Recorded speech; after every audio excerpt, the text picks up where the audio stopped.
Materialul următor îți va oferi o privire detaliată asupra a două dintre cele mai notorii scheme Ponzi din istorie, cea a lui Bernard L. Madoff, Investment Security LLC, și mult discutata schemă Caritas din România. Rămâi până la finalul videoclipului pentru că vom explora cum au fost construite aceste fraude, ce promisiuni au făcut și cum au reușit să atragă milioane de oameni de la investitori sofisticați la cetățeni obișnuiți.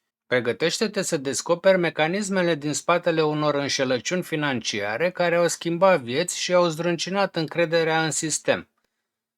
Vă salut! Sunt Cătălin Amandi și mă ocup cu grafică, investiții și trading. Cât timp rulează intro, vă rog să-mi lăsați un comentariu. De ce ora sunteți?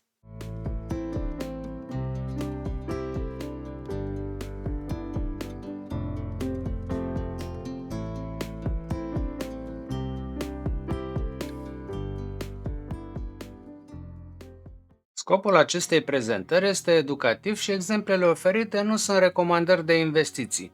Haideți să revenim la subiectul de astăzi. O schemă Ponzi este o operațiune de investiții frauduloasă care plătește randamente investitorilor mai vechi cu fonduri obținute de la investitori noi și nu din profituri reale obținute dintr-o activitate comercială legitimă.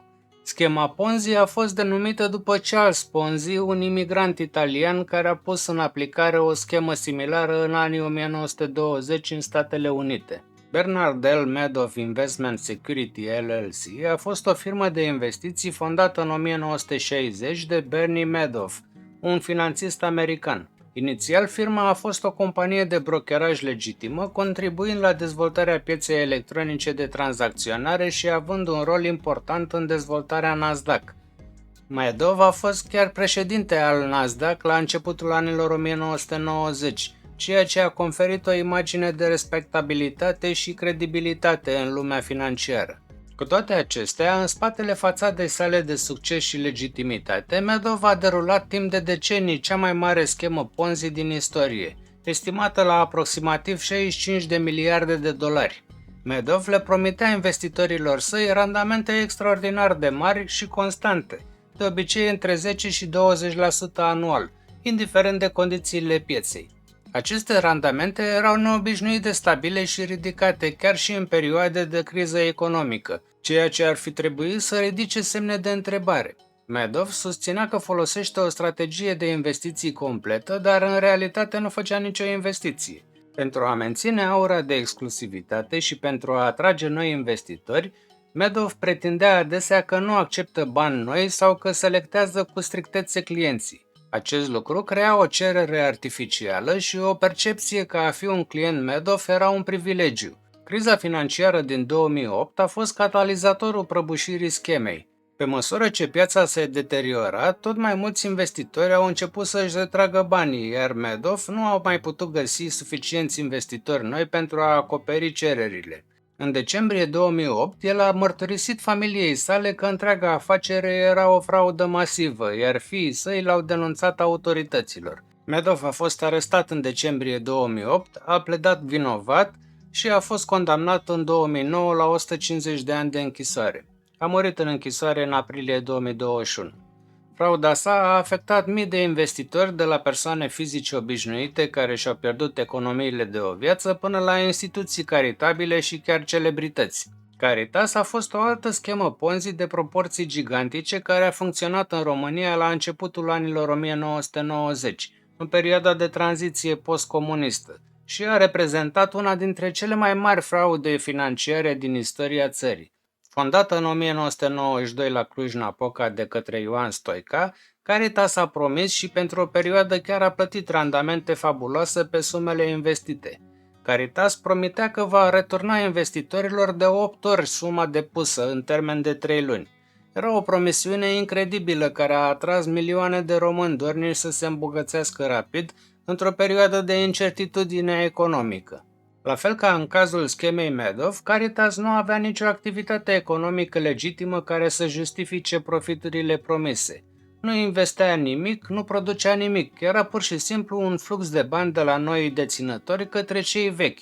La început, schema a funcționat perfect, generând încredere. Oamenii care depuneau bani și îi primeau înapoi de 8 ori își încurajau rudele, prietenii și vecinii să investească. Acest lucru a creat un entuziasm masiv și o cursă a depunerilor.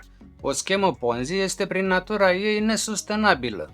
Numărul de noi investitori necesari pentru a plăti randamentele celor vechi crește exponențial. Pe măsură ce numărul de investitori a atins un vârf și a început să scadă, iar sumele de returnat au devenit astronomice, sistemul s-a blocat. Plățile au început să întârzie, iar în cele din urmă, în 1994, schema s-a prăbușit complet, lăsând în urmă milioane de români ruinați.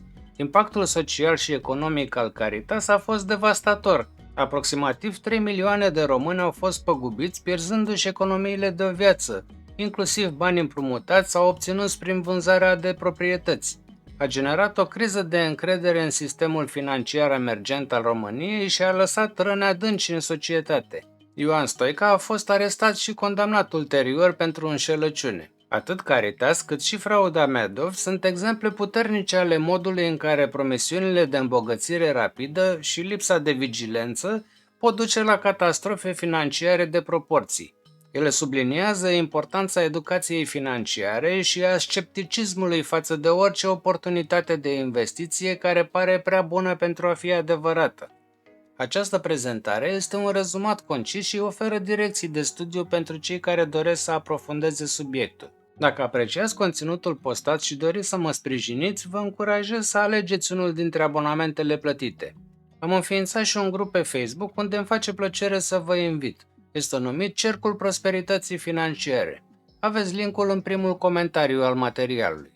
Voi continua să vă aduc plus valoare, postând analize și materiale educaționale ca acesta în fiecare săptămână. Ca de obicei, mulțumesc frumos tuturor și vă rog să vă abonați și să vă alăturați canalului meu dacă nu ați făcut-o deja. Apăsați butonul de like dacă ați urmărit până aici videoclipul și vă rog să distribuiți acest material ca să ajungă la cât mai multe persoane. Activați vă rog clopoțelul pentru a fi notificați atunci când postez un episod nou. Vă încurajez să scanați acest cod QR care apare pe ecran și să vă înscrieți în baza de date pentru a primi pe mail update-uri. Las și linkul în zona de comentarii. În continuare, vă invit să vedeți acest episod unde vă puteți lămuri ce avantaje și dezavantaje există la investițiile în firme mari față de investiții în firme mici.